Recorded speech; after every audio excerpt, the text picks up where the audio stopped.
Welcome once again to Red Star Over Asia. What you're about to hear is part 2 of a 2-part episode with Sofia Japardize, a labor activist based in Tbilisi, Georgia, the former USSR republic. Before proceeding, we highly recommend hitting the pause button and starting with part 1. I think you'll enjoy the episode not having done that, but you're going to get a lot more out of this if you just hit the pause button and start with part 1. We cover a lot of stuff about Georgia's Soviet legacy, contemporary Georgian politics and social movements, and all kinds of things. And you're going to get a lot more out of this if you just hit that pause button and start with part 1. But thank you all for listening, and you'll enjoy this just as much as the first part. All right. Thanks, comrades.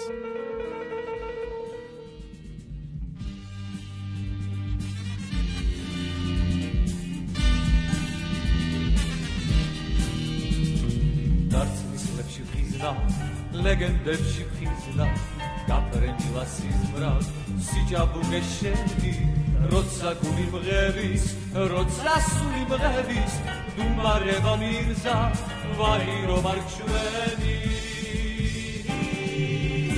შენ სიმღერა ქვია შენ სიცოცხლე ქვია საქართველოს დიას აღმერთებდი მუდამ ყოლავ გიხმობ. Georgia has become this sort of laboratory for these like radical experiments in neoliberalism.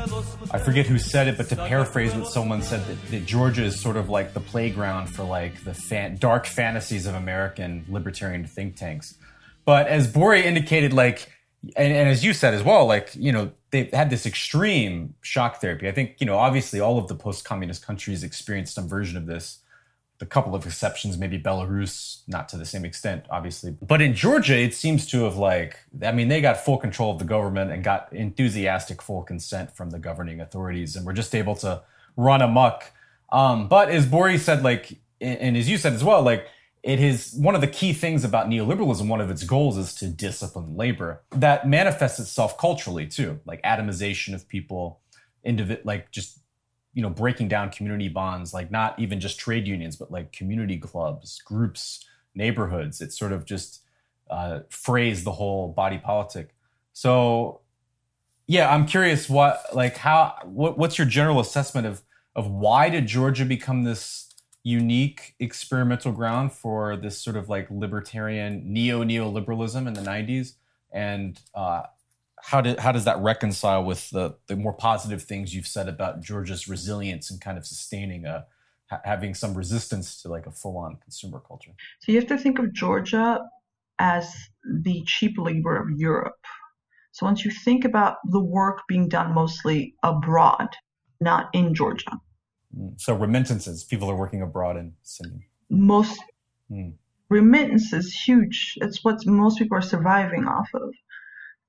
Because even their factory job, the very few factories remaining, which most of them have been shut down and sold for parts, you know, most of it's also service work, right? Like grocery stores, restaurants, hotels. It's a tourism economy. So once you understand that, then it makes more sense. And so neoliberal policies like flat tax, privatized pension, pretty much, was like a pseudo-private state stupid pension plan. Yeah, Georgia has what, like a 13% flat tax on income or something insane like that? 20%. No profit tax. There's just like no minimum wage, no unemployment insurance, and so on. It's wild because it really affects the class struggle. Class struggle is so low here. And so those things, like having some kind of basis, like to, you know, you have to have certain, when you're in a battle, like you need to sort of fight from something, right? Where you're sort of replenishing your resources or whatever, kind of look in battle way. And you have nothing here. So when you go into battle, this is why almost every strike ends terribly here. It's like a victory of like 1%, 5%, 10% increase, which was already like, if you're making $100 and you're asking for like $300 and you get like $110, it's not exactly a victory. It's just like a short-term fuse that just exploded. You got your anger out, and then you go back to like severe poverty again. So a lot of the spontaneity and stuff is like spontaneous strikes and So like it's illegal to have, general strike or solidarity strike as well.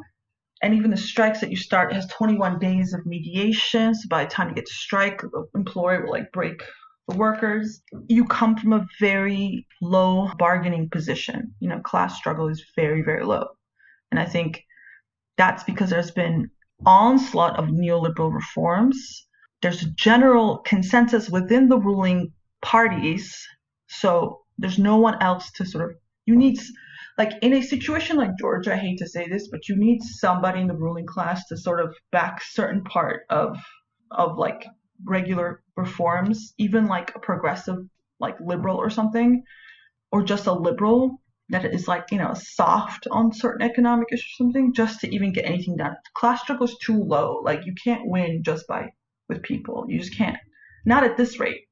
Maybe after but every time we fight, there's mostly defeat. So it doesn't actually make people stronger as well. It's just like, to get to another level of class struggle, you need some victories, and we have zero victories, well, almost zero victories. And that's also because the way there's such very few jobs, high unemployment, there's no benefits, and mostly in the US, why unions never became too strong was because there was always the West to go get cheap land. So always like a certain point, they would leave their factory jobs and go get some land real cheap in the West. And that's always been a problem for strength of unions in the US, the availability of land. And I would say in Georgia, the leaving the country and working for European, whatever, like care workers is just like a better way out. You make more money.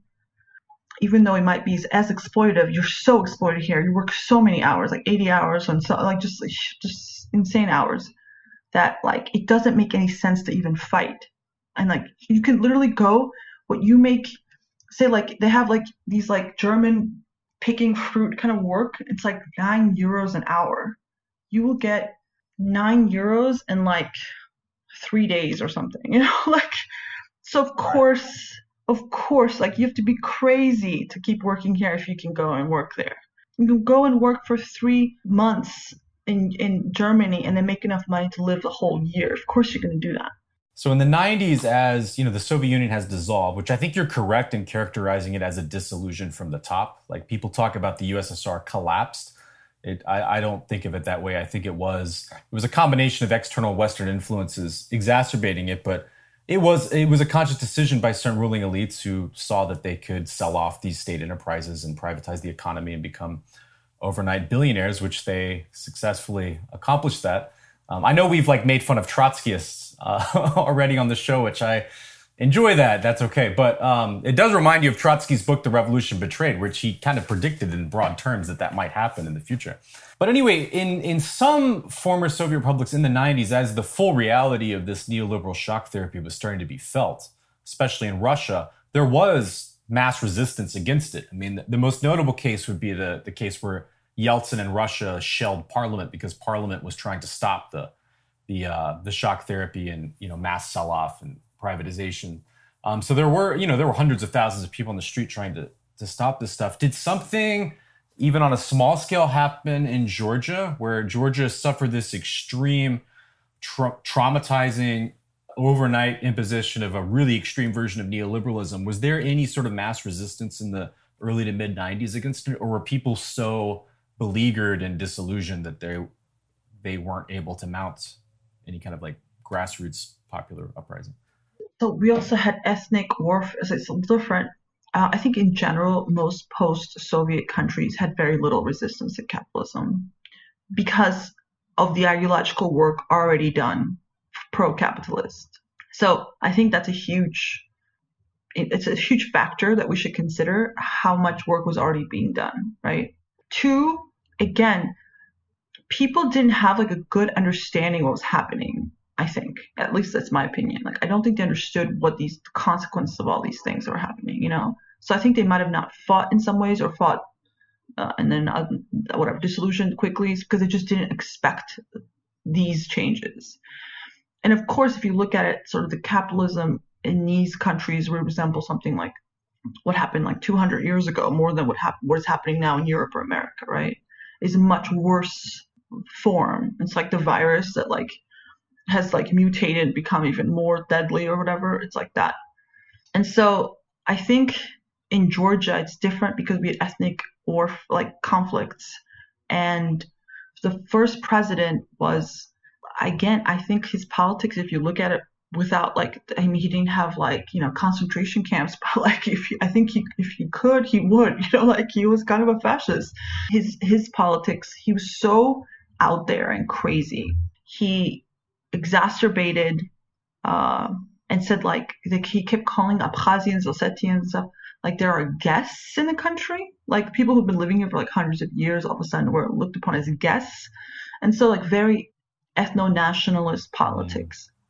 And then there's like talk of like, everybody says like there's like this, God, you have to watch this, like my favorite. I need to translate this. There's a 3-hour video. It's called the Dignity Court, where it's like the national movement. These people was like the government, like what became the government. The national movement, these sort of nationalists, are sitting in a room, kind of like leftist sort of, when they accuse each other, like, oh, you're a, like, whatever, you're not like following the party line kind of thing. But, or you're a cop. Oh, that's a better one. You're a cop. No, you're a cop. That kind of thing. It's like that, except they accuse each other of being KGB, like officers, agents. It's like, no, you're a KGB. No, you're a KGB. And they have a fight for 3 hours. If you can imagine your worst political experience that you've ever had with people who, like, I don't know, framed you as like a cop or something insane, right? Like anarchy, whatever. Just think of like the crazy, if they came into power in the US right away. Like imagine those people coming into power. That's what happened. And if you see this, you'll see that this is crazy. They are the most, like, not, how do I say this? Like, they're just not well. You could just tell they're all crazy. Like, they accuse each other, they scream at each other. Gamsahurdi becomes the president. He's one of the worst demagogues. You could just see he's like super hateful. And so they come into power, no experience whatsoever. Most of them like poets and stuff. That's why I always say never have poets or any artists ever leading any political. Yeah, that was a thing too. What's the Czech guy, Václav Havel, right? Yeah, I'm telling you, it's because the culture workers, because they were the sort of the intelligence. Yeah. No, I think we agree that Plato was right about the poet question. Yeah, we've been, yes, 100%. So you have people who have they've just been like dissidents and stuff, all of a sudden coming into power, very romantic, unscientific ideas about what the nation is or how to rule or whatever, and experimenting on the Georgian people through also, maybe Russia also was involved to, like, I don't know, there may have been. But I don't think they even had to. They were just, everybody was just so bad on their own. You know, I don't even know if you had to have Russia involved to do anything bad because they're just like insane. And so, and imagine the other ethnic, territories, ethnicities having the same kind of crazy people as we had, all of them together, right? So it was a disaster. And so, of course, there was ethnic warfare. Georgians were expelled from Abkhazia, and then there was another war in Ossetia, and then again to an 8, whatever. It just continues on. And then there was a coup. Real quick though, for our listeners, can you talk a little bit about? So Georgia is a small country, predominantly ethnic Georgians, predominantly Christian, but there are all these two, I guess. They are recognized by Russia now, I guess, formally, but they are considered like breakaway enclaves, South Ossetia and Abkhazia. Can you just talk a little bit about like occupied territories, like. There's like two parts. Actually, Georgia's not like homogenous. Actually, it has like Azeris, Armenians. It used to be even more heterogeneous. Now it's a little bit more homogenous, but still, compared to Armenia, which is like almost like 99.9% Armenians, like we're much more eclectic. Because Georgia's always been a home to many different ethnicities, especially the capital. So you have two breakaway regions that at different times we had ethnic conflicts with, and then they like are now like part of Russian territory, but they have like certain autonomy within Russian territory, but they have like Russian passports. Well, some of them are like, it's actually for them, it's really hard for them as well because they have to figure out passports and all this stuff. And so there was a war in the early 90s, and there was another war in 2008 with Ossetia that led to Georgia losing more of its territory. They are pretty much the same people as us with like very slight differences. It's again, this is more of a, it's not about differences between ethnic groups, it's more about nationalism and different nationalist politics, and like sort of agitating over different stuff. So even though I do think there's been attempts, always like here and there around throughout history to assert Georgianness in different ways, and sometimes they would be left out, sometimes they would be left in. Let's say the early 90s when Gamsahurdia was overthrown and there was a Tbilisi war, and then Shevardnadze came in, neoliberalism wasn't really implemented back then. Neoliberalism really takes a new rigor in early 2000s with the president of Saakashvili. So that's probably why it wasn't really implemented. Yeah, so Shevardnadze was like too slow. He was like pro-West, pro-capitalism, but he also had to like stabilize a war-torn country with all these. I can really, it's so, when I get older, I just feel sorrier for people. Like, you're just like, man, he had like a huge task. I couldn't do that. So he calmed down like the emotionally charged early 90s where there was like all this like instability, and so you have Georgia that just Moscow like stops, right? And so Georgia is de facto independent, is completely dependent on Soviet economy to survive. So collapse of economy. Most people were like, there was like this sort of privatization that was like in a factory, everyone got like a voucher to say this is like, you had like a part of the factory. People were so poor, they sold their vouchers for a great, like a cup of sugar. And so the directors, the rich people sort of took all these vouchers and they claimed the factory is theirs. So this idea of collectivized privatization didn't quite work. It was just like, it was just pretty much savage capitalism coming in, and people who already had money, who already had connections, being able to take on entire factories for themselves and workplaces and like healthcare and like hospitals. And so and then you have like wars, and so you've so many problems. It's hard to know what to fight for. There were some, I actually need to research more about kind of strikes were happening in the 90s. I know teachers were striking a few times, so I don't really know what kind of resistance there was. I think it was just a lot of people trying to just survive. And also because of lack of food, a lot of people went to their villages and stuff to eat food, from their cows and whatever. There's one thing you should also know, that most people in Georgia either have like a vacation home or a village that they can go back to or have connections with, like a family home. So I think like a lot of things happened in the 90s, and then really primitive accumulation really starts, the second real round, like neoliberal, in 2003, where so-called corruption, there was these terms like corruption, transparency, but corruption really just means like everybody was able to at least survive. It's all informal, and then you clean up corruption, and what you really do is you make it vertical, so then all the elites are able to be corrupted, or corrupt, or do corrupt things, but like the local man can't anymore, right? So that's the Western liberal idea of lack of corruption. You have Saakashvili, who is very much into, he's actually kind of a statist at first. He still is a statist, but he slowly starts listening to more and more of his like sort of neoliberal libertarian guy, which he's like the father of sort of libertarianism in Georgia, which is like actually Georgian Russian oligarch, who has called a university called Free University, where you go in and there's like a picture of him with like flowers and stuff, like a shrine. Same people that criticize like Stalin and like cult, like literally make a shrine out of this guy. Like, it's so crazy. Yeah, I read about him. He's quite a character. He's like a really charismatic big guy. Really fat guy. He died, but yeah, he was like this like super larger than life kind of Well, he had criticized Georgia because he was like, ways. as they're doing this extreme like version of neoliberalism that is like unique even in compared to other post-communist countries in the same period. He was like, Georgia hasn't really done much liberalization at all. It's like it's not going nearly far enough. Like very, very extreme.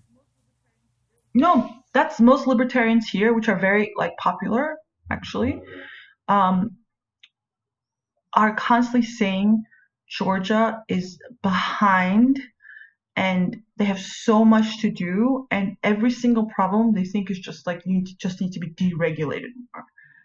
It's never enough for them. Like you can't ever, like when I say I'm like this is one of the most deregulated places, like no it's not.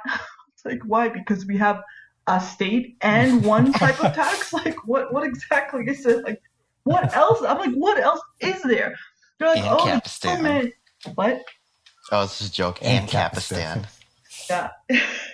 So like it's again like there's like some properties that state still owns, even though they've sold off so much stuff, like pretty much everything, you know.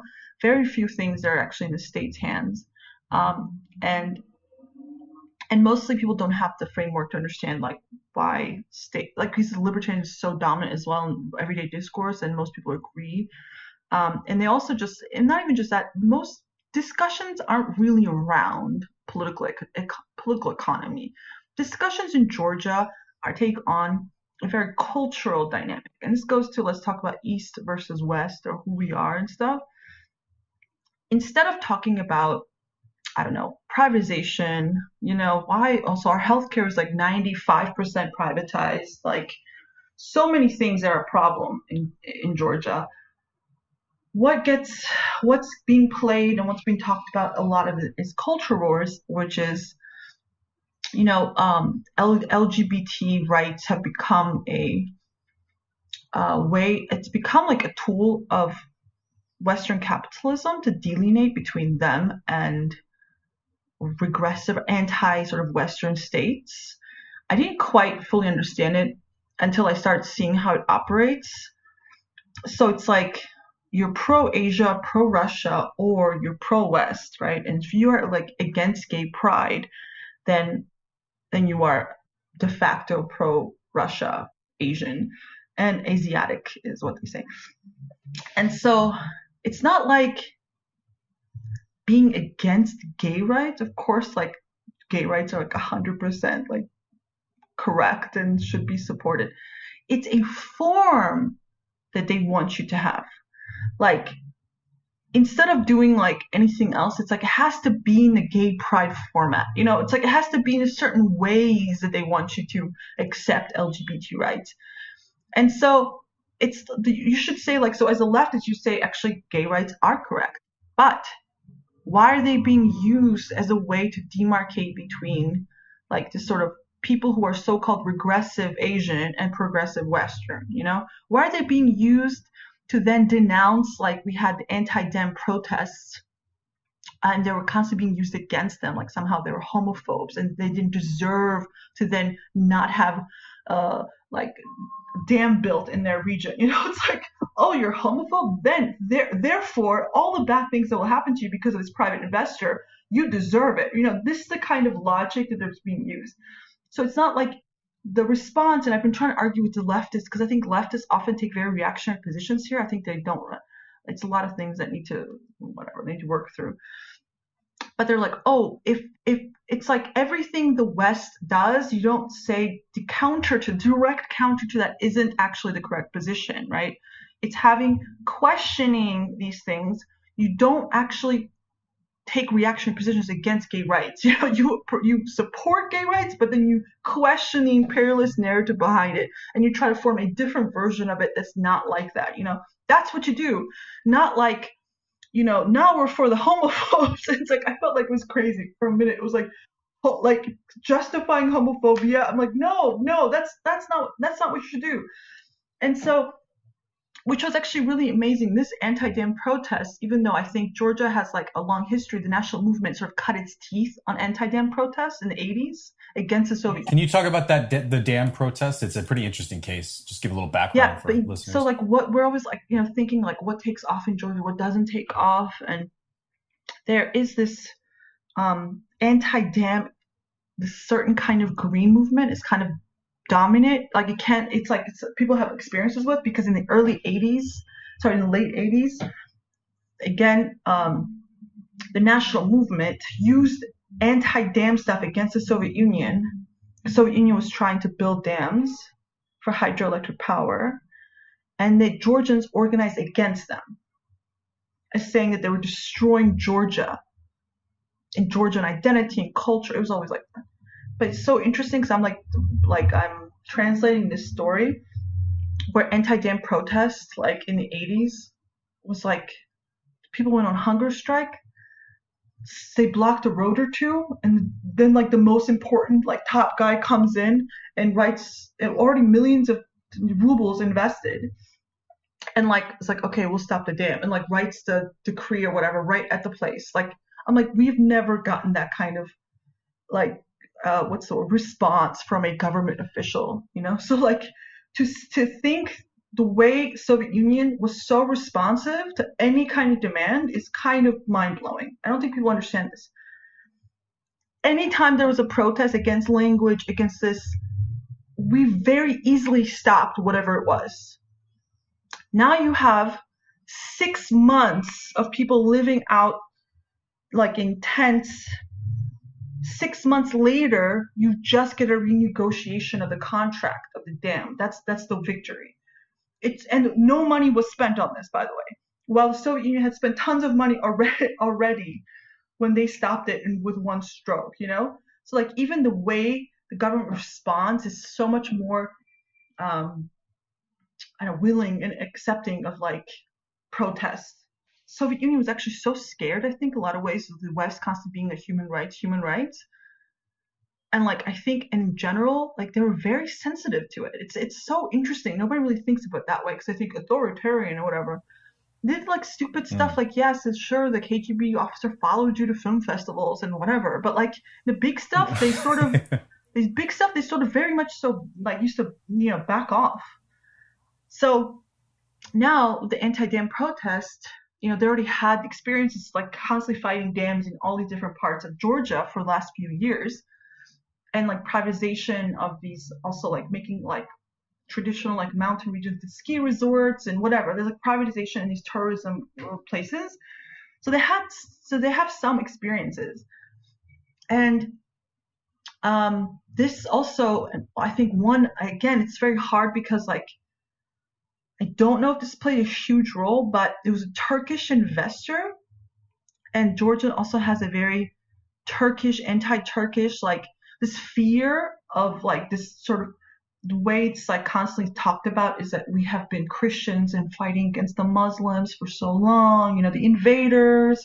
And so even though that's, the real story is probably very nuanced, the way it's like transported with this Christianity stuff is very much like, we are martyrs and we have to fight for Christianity. So in a lot of ways that I think also sparked a feeling of, and some like people who were part of the movement or just like going into the movement, or maybe not the main people of the movement, did say like, oh, they're going to put all these they're going to have Turkish settlements here, like trying to invade and settle. And we're going to be like Muslim settlers and stuff. So like I have heard that. I don't think that was the main reason. But there was those moments as well. I think that also kind of sparked that movement, gave it some support. And I have to say most Georgians are pretty conservative. So, and very racist. I can't, like that's a normal way of like I don't know how else they could not be, with the kind of propaganda and the way they're raised and told how things are in the world. And the only people who are sort of countering those narratives are the same people. They're just like telling them they're regressive in Asians and they're homophobes and they deserve all the things they get. So it's hard to like they don't have any other messengers who could actually go and they trust to like get different ideas from. And so this kind of movement took off very much so, got really big. And I wrote an article about it. You guys should read it. I think it's like a big, like a quick summary of it. But I also like, if you knew, like, if you understand the global international like economy and how it works, of course Georgia was obsessed with having freedom rankings and being most pro-business was not going to throw out an investor, right? Because then you beat Venezuela, right? Like you can't, Georgian government, Georgian people, they're not ready to be Venezuela, right? Like there's no forces here. They're all pro-West. They all want to be part of the world system. They don't want to fight against IMF. They want to be the darling of the IMF.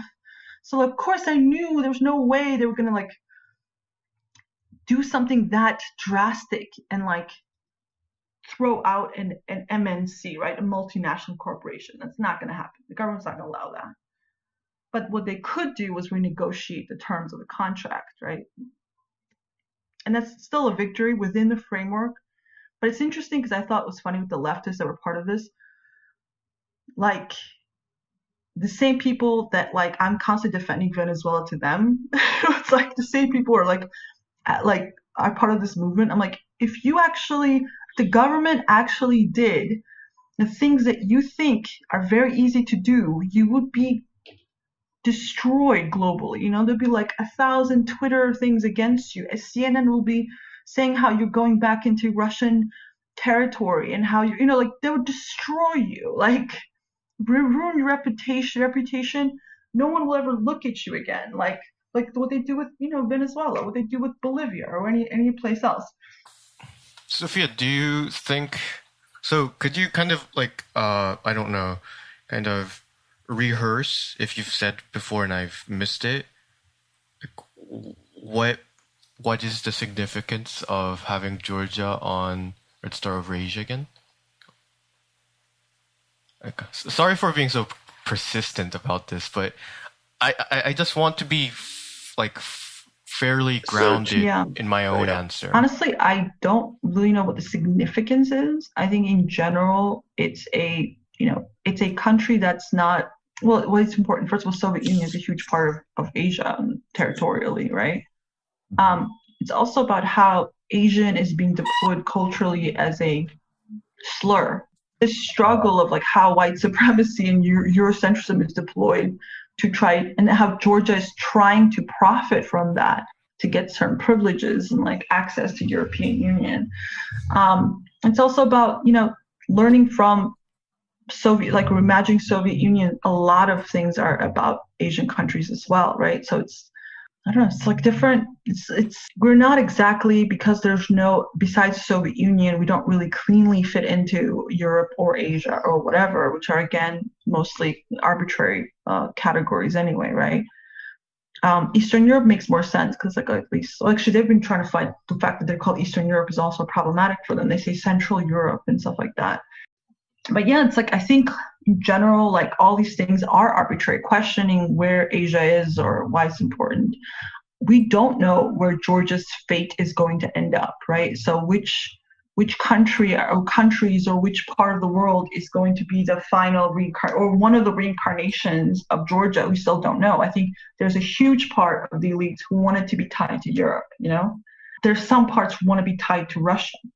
And then there's people like me who I think we should have more of a third world kind of developing countries that sort of get together kind of thing. So it's difficult, even though I think like a lot of like China is making some, you know, huge investments in Georgia. It's become a big player, but very like gently though, compared to like others. Georgian neoliberalism is actually very open to almost all countries. Just as long as you put money here, as long as you work, it's like, we'll accept anyone. But we even had like a labor dispute with like a Chinese organization, like Chinese employers who, one of the ways, this is just like interesting fact, is one of the ways that the union that was part of organizing workers there, these Chinese employees beat up Georgians for like illegally getting firewood or something like that. And then the union that was fighting for the workers was like showing like dogs being eaten and stuff as like against like China, like just to show hatred against, They're like, oh, we saved this dog from being eaten. Literally, a picture of a dog. And so we did a solidarity action for the workers, but we controlled so much of that protest that when nationalists came, we just didn't allow them to say those things. That's one of my most positive moments I've had here, when I did make a difference, because we controlled it and we didn't let that narrative of just hatred, which is so easy, right? Yeah, so the way Georgia is portrayed in the international media is that it's this small country at the crossroads of Asia and Europe, being pulled between Russia on one side and NATO and the EU on the other. Georgia is officially this aspirant country in NATO. What is the U.S. NATO's interest in incorporating Georgia? Yeah, I think creative writing students need to stop writing about Georgia, or just in politics in general. I can't stand this crossroad, this, it makes me want to vomit when I hear way people characterize Georgia. It's so much more complex to reality, of course.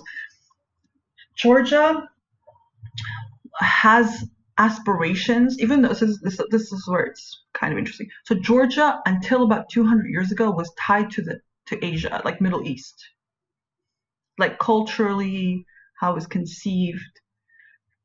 Even though it's because the Middle East wasn't Muslim before, right? This idea of the Middle East just being Muslim is a much more modern thing, right? There was the Byzantine Empire, there's collapse, there's crusades, whatever. So tons of stuff that happened.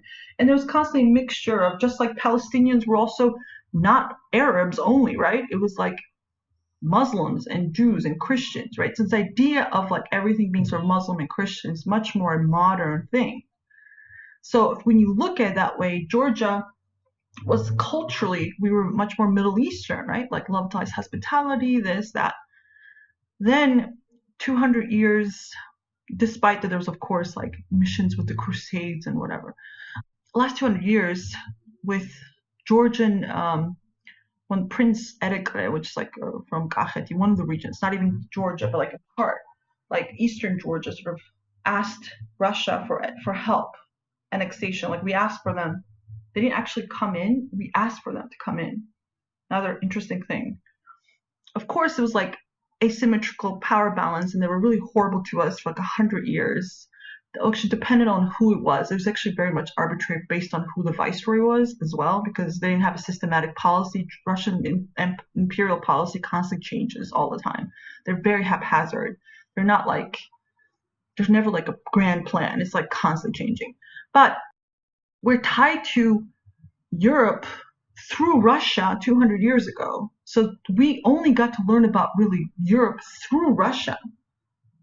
And viceroys used European clothing and stuff like that to sort of coax the ruling elites of Georgia to become pro-Russia by giving them tons of French fucking perfumes and clothing and inviting them to these parties in Tbilisi. They all lived regionally, by the way. Tbilisi was mostly Armenians and Russians, the capital. Georgians, real Georgians, lived in the region. So they would come to Tbilisi, rent rooms, go to these balls, get nice clothing, and they became heavily indebted to Russians, the Russian Empire, because they kept having to keep up a certain lifestyle of consumption, Europeanness, even the street, if you come to Tbilisi, there's the sort of the Middle Eastern looking old Tbilisi, and there's the more Russian one right there. It's the Russians built the opera and all this stuff. So the Europeanness comes from Russia, which now is counterposed as either you're pro-Europe or pro-Russia, right? But that misses the entire point that the way we're introduced to Europe is through Russia in the first place. And then you have this hatred of Asians. It's a very Georgia has a very white supremacist identity as well, right? Wants to be part of they think of whiteness as something pure, that's the pure Georgia, not through certain, invasions from different Asian countries, right? So which dirtied our blood and made us darker, right? Because we're supposedly all blonde and blue-eyed. You're literally Caucasian, yeah. So the OGs of white people. Yeah, well, that's another, yeah. So this idea that the real Georgian is actually white, and the Europeanness really comes with this whole idea of being white, and then everything backward is Asian, or Russian. Like even like when there was like a presidential election, this woman was running for president, like Georgian Dream, like the ruling party made comments that not accepting her was Asiatic or something, like because it's like that's backward in Asiatic. So it's a really racist. Like people don't have any problems with being very racist. Like it's like what? So what? Like I don't get what's the problem. Like being white and proud is something very not normal here. It's not looked upon as a fascist thing. So it's this idea of like if you start using say same sort of criteria as you would have in other countries of what is like racist or whatever, you would think like the entire country is racist, right? Like or white supremacist. But it's really just a default for them. You know, they've never had anything to challenge any of that. And I think that goes into us not really ever allying ourselves with third world or sort of poorer countries because we think we can make it into white supremacy, right? It's sort of like, you know, like a lot of Asian minorities in the U.S. will like often have not sided with people of other colors, you know, because they always felt like not through being white, but through sort of accepting a lot of white achievement or whatever model minority stuff of being able to ally with white people. So it's like it's similar to that, but like we think we can do it. And I think that NATO and everything else comes down to that being, you know, supporting that idea and also thinking that the way people understand NATO or the West is like childish.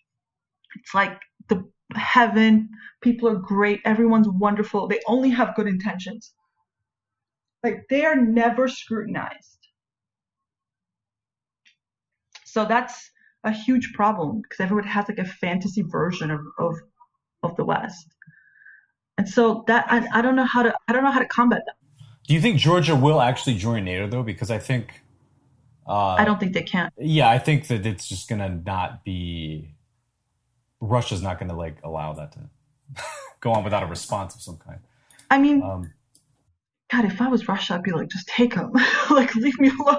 Like, but I think like that's the goal. Like even though if you look at EU like Bulgaria or Romania, like EU people are like life did not improve just being part of the EU. Like I think there's a magic like thinking that if you become part of the EU, NATO, that everything just improves automatically. It's so like naive. I don't know how to say naive because they don't have experience a lot with it. Well, there's also it's so naive that I don't. I mean, within the EU, like we usually think of like the EU and like the non-EU European countries are just sort of this like peripheral backwater. But like within the EU, there's a periphery, right? Like I mean, you have in Bulgaria and Romania, for example, you have huge brain drain. Like I mean, I don't. You know, remittances are one thing, but I mean, there was an article I read recently about Romania that since, you know, and Bulgaria and these other states, I mean, huge brain drain. Like, I don't know, losing your 20 to 30-year-old highly educated people is can be quite catastrophic for your economy. So there is this like hidden sort of, it's like papered over, but like, you know, Germany, France, not the UK anymore, but previously we're just like drawing all of this cheap labor out of other EU countries, even though on paper it's like, oh, everyone has the same work residency rights. We can all live and, you know, run around, you know, World War II will never happen again. It's so beautiful and cosmopolitan, but it's the reality is not quite the case. Yeah, of course. I mean, let's say this, like language as well. I feel like English is like there's certain things that are dividing lines. Like the way the sort of more reactionary parts are forming is that if you know English, right, it's a very small percentage. Because Russian used to be the other language everybody knew, right? It's Georgian and Russian.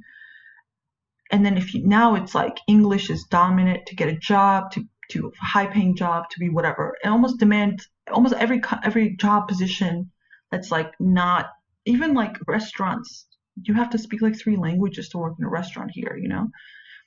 So language is no more defining thing. We're like, oh, if you speak English and you have access to all these things, and then all the people who don't or older couldn't speak, you know, couldn't learn a new language at 40 or 50 or whatever, then become the regressives. So it's like the progressives are the English speakers, who have the cash to travel to Europe, whatever, and everyone else is regressive. So all the reactionary politics is like sort of forming into the people that are sort of left out of this like globalization, neoliberalism stuff.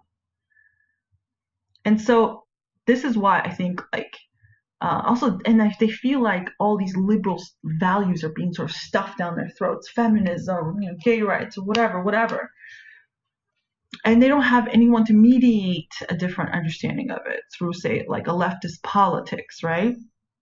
And you get these pockets of, very reactionary. I actually think it's a really thing, but people who question capitalism, unfortunately, in the East, like Eastern European, Soviet Union, have been right-wingers. Like the left has been so into the liberals, like they have not been able to have a first strength or power or even like be separate from the liberals. They're so much in tune with the liberals, and there's like study done where the so-called more left-wing governments have introduced the most neoliberal reforms, by the way. So, well, they're not left compared to us, but you know what I mean? Like it's what people think of. But the left has not been able to stand on its own because they don't know how to criticize. Either they stick with the liberals or they do stuff like, justify homophobia, right? Like the right wing are the only ones who have questioned capitalism. Well, what's the framing they use? It's sort of like that capitalism undermines tradition and like family. Well, they hate it. Cultural reasons. Cultural reasons. Yeah. Our families are broken. Like I wrote this thing where I was like, for homophobia day or whatever, I was like, you keep saying that gays are ruining your family, but it's the immigration, it's even liberal policies that destroyed your family. The reason you haven't seen your mom in 15 years because she's a, care worker in Italy and has no papers, not because of, LGBT rights. Yeah. And so like the families are already broken here because of capitalism, right? Neoliberalism, because of immigration. And then there are broken families that exist. Everybody is like, their sort of social fabric has been destroyed by this destruction of Soviet Union, plus immigration stuff. So then you're going in and saying, you know what? Let's go even crazier. Women shouldn't be home. Women, and like stuff like that. It's just, it feels like an attack already on people who are under attack, like people who've already like suffered a lot of hardship. It feels like more attack. And so I think like this, but it's bad because it's constantly being rearticulated in this cultural ways when it should be more economic based. And I think like the left does not really exist. It's trying to come into being maybe soon. But I don't feel like the politics are correct. Like I don't think all the leftists that I know, and I think a lot of them are wonderful and great post-communist world and stuff, still a lot of them are stuck in academia, still very tied to Berlin or whatever, still have a hard time, like being like embedded with the people, Yeah, I mean, this is a global issue in a lot of places. I mean, it's like almost the left, like, especially in that part of the world. I mean, the 90s, it's just like whatever. I mean, the Soviet Union was sclerotic. And like, as you indicated earlier, like, there are some interesting cases within the Soviet Union where party activists in the Glasnost Perestroika period were trying to like actively try to salvage the project in some way. But there was an element where people were just kind of gave up on the project. And then through neoliberalism, I mean, like any left roots have just been torn out from the ground. It's almost like we're starting over from scratch. It was like 10, 15, 20 years in the wilderness. Obviously, in that part of the world, it's much more extreme. But I think you can say the same in the US and in Western Europe as well, in terms of just like the annihilation of the left and its roots in working class communities. It's very difficult to kind of reestablish that and be able to like articulate it in a language that is like not playing into some crude workerism, playing into like, the most reactionary aspects of the opinions working class people may hold, but also not just go along with this like really condescending cultural liberalism that masks, like, as you said, like a lot of these so-called progressive governments have actually been the most extreme in terms of pursuing these neoliberal policies. So, it's sort of like the, kind of Hillary Clinton, Joe Biden thing. It's like, yeah, we're going to destroy this entire coal industry, just learn to code, bro. 55-year-old man in West Virginia. You know, that's kind of the. And if you're not down with this cultural program, we're just like, fuck you. And we have this shitty class teaching coding you're not going to learn anything from. We did it.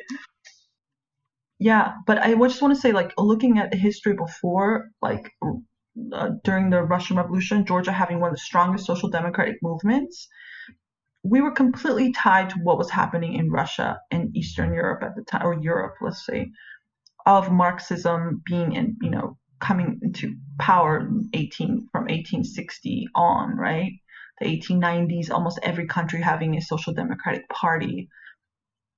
Georgia is like 100% tied to global events. So if the left sort of doesn't survive or doesn't like get its shit together in other countries, I just don't see how Georgia can. You know, like, we are very much a small country that depends on exchange of ideas and support from other leftists. So it's all of our fate is sort of intertwined with each other. And I think there's certain countries just more important in that sense, like America, which I think the left needs to be strengthened the most in the U.S. So other countries we can breathe and actually be able to, you know, support left growing here. Because if it can't grow in the U.S., it can't grow here. Right. Takes the pressure off, yeah. Well, that's the importance of American imperialism in the U.S. Yeah, it can. Also, a lot of the leftists, by the way, obsessed with South Korea. I think that's the best model. In what sense? That's kind of like a surprise. Yeah. Industrialization. Yeah, industrialization. They're like, oh, neoliberalism sucks. Here's South Korea. We should be South Korea. You should give some context, and we'll tell them what the hell are you talking about. No, but they like when you have no factories, nothing. When you look at South Korea and you have no worker kind of based kind of thinking, right? You're not like a Marxist, but you think you are. You just look at just industrialization, state-led industrialization. They think South Korea is a great example of how it's able to overcome and grow, like, you know, industry and become like a rich country. Well, yeah, it was state-led. The neoliberalism came later, but if you're talking about like Park Chung-hee and that kind of like. Yeah, Yeah, it was. Yeah, the original like the 60s and 70s. It was state-led of primitive accumulation. It was like it was actually had inspiration from the Manchu, the Kwantung Army, Japanese emperors. Exactly. So it took inspiration from Soviet economic plans. So it was called the 5-year plans in South Korea as well. We had an actual central planning board. Yeah, Park Chung-hee was a horrible person who killed a lot of our comrades back in the day. But I mean, he was sort of like pragmatic in a certain way. I mean, there's a. I think a traditional. That's an interesting period. Well, you want to be teaching English with a nice salary, Mike? I don't know about nice salary, but yeah. To be able to go there, because you're not coming to Georgia, they'll pay you $100 a month. So you have to have. Well, like, I mean, how much is wine in Georgia? That might be like, you know, cost of living ratio. You might make it work. No, it's actually really expensive. It's not enough to live on. Like, our rent costs like 950 lari, but 300 lari is like the average wage. All right, well, I wanted to end with one question. So you just connected to how the strength of the Georgian left historically has been tied to movements internationally.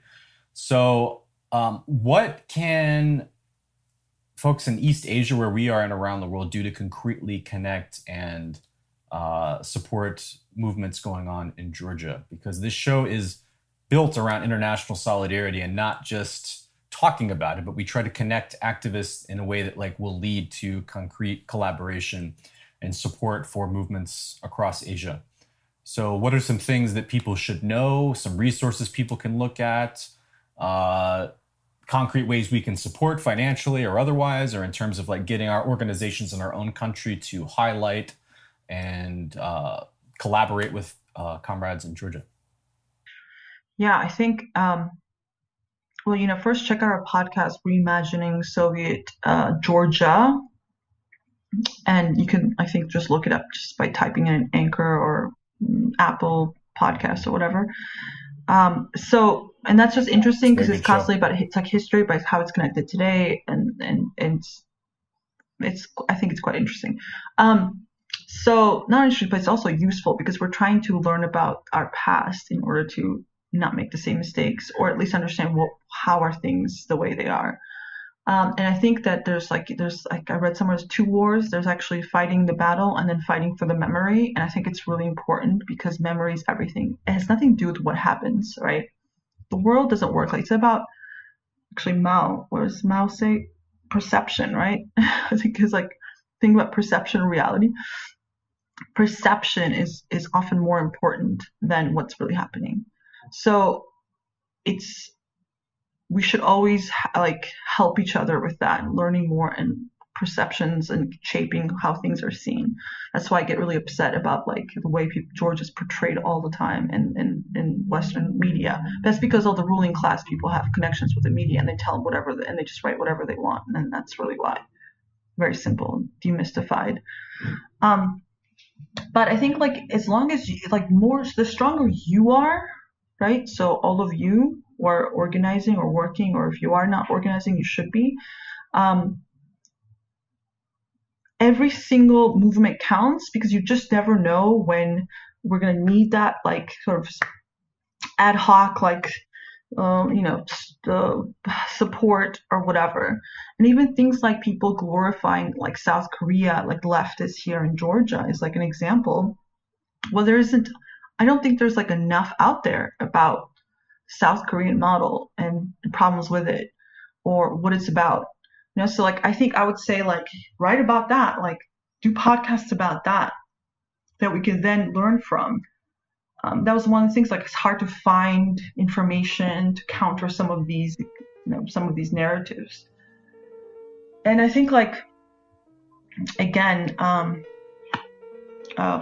for like poor countries like Georgia and doing anything, I think it's really important countries that have more money to support them financially, projects, because like it's like super.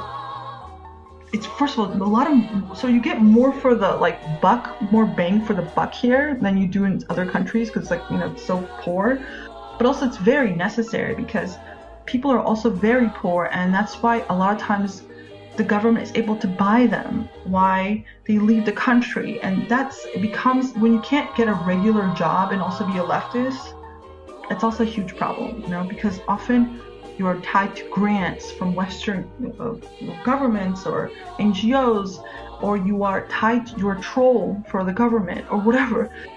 People are being paid in these ways. They're buying their silence or certain politics, because you don't have a regular job to just go to and support yourself. So the wages are so low. That's why I'm in the labor union. I run a labor union is to make wages better so people can actually not be co-opted so easily, And so like things like that, financial help is always really important. And just getting, doing things like this, like what's it called? I don't know. I'm tired. Like when we like transnational, not international, cross posting, but like we're guest appearances. Yeah, whatever. Cross pollination. Yeah, things like that. And so like also like it would be interesting if any of you have people who are like Koreans that like visited Soviet Union, or have like even like having the fact that you said that a lot of the Soviet Union planning was influential in the South Korean model might be really interesting. And we'd love to maybe. Yeah, I just made a note about possibly we can do a show on that in the future. So. Yeah. Okay, well, thank you, Sofia, for joining us on Red Star Over Asia. That was a fascinating discussion. Folks, check out the show notes. We have links to some of her work with Jacobin and other outlets, as well as a link to the organization she works with in Georgia. Please consider donating to that. And her podcast, along with our friend Brian, that she runs out of Tbilisi, Reimagining Soviet Georgia. It's a really great show. Highly recommend listening to that. They also have a great Facebook group, also called Reimagining Soviet Georgia, where folks post a lot of interesting links talking about these issues that we discussed in the podcast. So check out the show notes if you want to learn more about stuff, and we will see you next time, comrades.